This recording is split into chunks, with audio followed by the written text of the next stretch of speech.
licenciada Ana Campelo acaba de tener lugar su disertación aquí en el quinto Congreso de Educación de las Varillas. Bueno, ¿cuál es la temática en torno a la que giró tu disertación aquí en las Varillas? Bueno, muy buenos días a la localidad de Las Varillas y un agradecimiento al municipio que ha convocado y a los docentes que han participado y están participando de este fructífero congreso. La temática en mi caso es la convivencia desde una perspectiva de derechos. Estamos cumpliendo 40 años de democracia y esto significó, la apertura democrática significó en las escuelas un cambio de un paradigma punitivo basado en el control externo de los vínculos y en la sanción, pero entendida como castigo. Sabes que punir es provocar dolor y la disciplina es la vara de castigo utilizada en la Edad Media, así que bueno, creo que alcanza para mostrar las connotaciones de este paradigma a un paradigma centrado en la convivencia. Las escuelas son un espacio privilegiado para el aprendizaje y la promoción de vínculos solidarios, pluralistas, basados en el respeto mutuo. Los chicos en el día a día escolar aprenden modos de vincularse, aprenden a resolver conflictos de modo no violento, a saber hacer con las diferencias, a participar en la vida escolar, a construir acuerdos y también a arreglarse con los desacuerdos y con las tensiones que siempre la participación conlleva. Bueno, la escuela no lo aprenden solo en una materia, como podría ser formación ética y ciudadana, sino que lo aprenden en el desenvolvimiento escolar del día a día. Bien, en este sentido, vos hacías una alusión a que hay algunas cuestiones que se han complejizado con la pandemia, ¿no? Y hay más trabajo para hacer. ¿Por dónde empezar? Sí, yo creo que la pandemia claramente afectó los vínculos, afectó la subjetividad. Creo que hay malestares diversos que son efectos de la pandemia y de las medidas de aislamiento, que por mi parte considero que han sido necesarias, pero no podemos dejar de lado sus efectos. Y creo que la escuela es un lugar por excelencia para alojar esos efectos de malestar. Me parece que a veces tenemos ganas de dar vuelta pronto a la hoja y dejar atrás, pero creo que ese encuentro con la fragilidad estructural del sujeto humano continúa incidiendo hoy y lo vemos en distintas expresiones. Una de ellas es el aumento o el encrudecimiento de las situaciones de violencia en las escuelas. No es la única expresión, también lo son situaciones de desgano, de apatía, depresión que sufren las y los adolescentes, tal vez en particular, pero nos afecta a toda la población. Y creo que hay mucho de la escuela de poder ayudar a duelar, a elaborar las pérdidas, y porque es también la condición para dejar un poco de lado atrás todo lo mortificante que como sociedad vivimos y embarcarnos en proyectos vivificantes, ¿no? Que nos conecten a los chicos con el deseo, con la alegría, con la esperanza.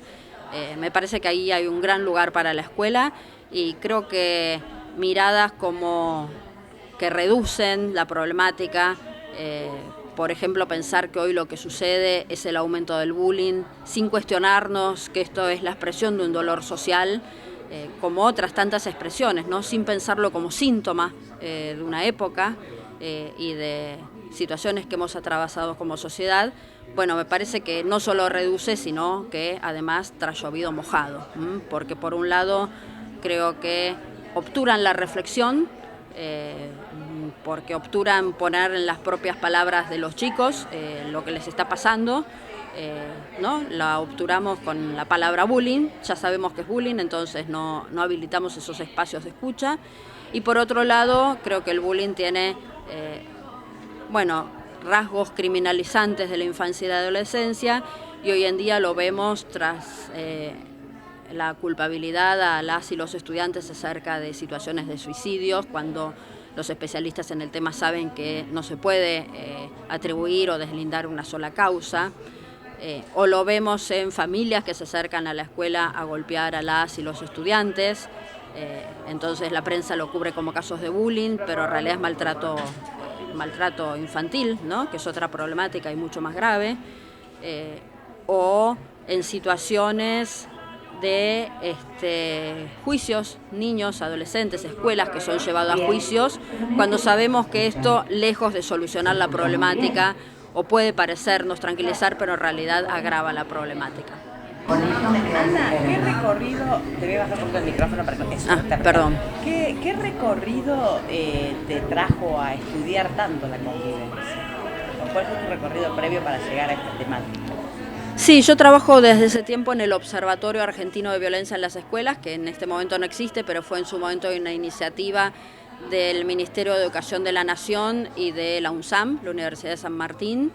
Desde allí, hace 12 años, estaba justamente cuando el bullying se instaló en la agenda mediática, pedagógica y social. Lo hizo a través de un caso altamente resonante, como el que mencionó recién, el suicidio de un niño, cuando la verdad que había mucho de problemática familiar, además, que la prensa ocultaba, y no dudó de forma irresponsable de culpar a la escuela, a docentes, a otros niñitos de 12, 13 años, y la verdad que a partir de allí comencé a advertir situaciones que hoy lamentablemente el tiempo me fue dando la razón, pero situaciones de criminalización, de judicialización, tal vez no fueron cientos ni miles, pero sí, por ejemplo, el caso de cuernitos de nenes de 6 años en una foto escolar que terminó con un abogado en la escuela.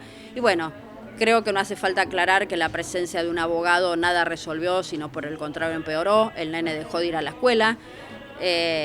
Entonces, la verdad que nadie duda de la necesidad de ponerle fin al maltrato, que los chicos tienen que aprender que unos cuernitos, un apodo, cualquier cosa que haga doler al otro o incomodar al otro, no es una broma, no es divertido, es una forma de maltrato y hay que ponerle fin, pero esto es un aprendizaje. Y el atajo por la vía judicial, justamente, hay un camino que no se recorre, que es ese, que es el pedagógico. Y hoy vemos escuelas que se ponen a la defensiva frente a una posible denuncia, y cuando esto sucede, hay un refrán que decía: cuando dos elefantes se pelean en el jardín, las que pierden son las flores. Me recuerda a lo que nos está pasando hoy. Los que pierden son indefectiblemente niñas, adolescentes. Vos mencionaste el rol de la prensa en todo esto, y hemos visto muchos casos en los que la familia es la que recurre a los medios para contar una versión que a veces no es la versión que se ajusta a la realidad, tal vez para lavar culpas o por este tipo de cuestiones, ¿no? Y terminan en esto que vos estás diciendo. Sí, yo creo que la prensa tiene que tener una actitud responsable, muy responsable, que defienda los derechos de niños, niñas, adolescentes, de todos los niños, porque es cierto que los niños tienen derecho a sentirse seguros en la escuela y nadie minimiza los padecimientos psíquicos, pero también es cierto que ningún chico que se encuentra involucrado en una situación de bullying no sale perjudicado. La verdad que desde la posición que sea, para todo chico es perjudicial, y creo que ahí hay un rol de la prensa fundamental, ¿no? Me parece que no podemos atribuir el suicidio mucho menos a niñas y niños, cuando no se lo atribuiríamos ni culpabilizaríamos a nadie, mucho menos a niñas y niños. Me parece que ahí la prensa tiene que realmente tener una actitud de responsabilidad y pensar estas situaciones desde un enfoque de derechos. Bien, Ana, ¿qué te pareció? ¿Qué te pareció el Congreso de las Varillas? Estudiantes aquí que decían que leen tus libros y que se forman con ellos, tuvieron la oportunidad de tenerte, docentes de todos lados. ¿Qué te ha parecido este Congreso? La verdad que llegué ayer, así que vi la última exposición, que me parece excelente. Estuve recién hoy a la mañana y ahora me quedo, y creo que promete, es muy prometedor lo que resta del Congreso, y felicito, la verdad, al municipio de Las Varillas, porque creo que organizar eventos de esta categoría, me parece que es una función muy, pero muy valiosa.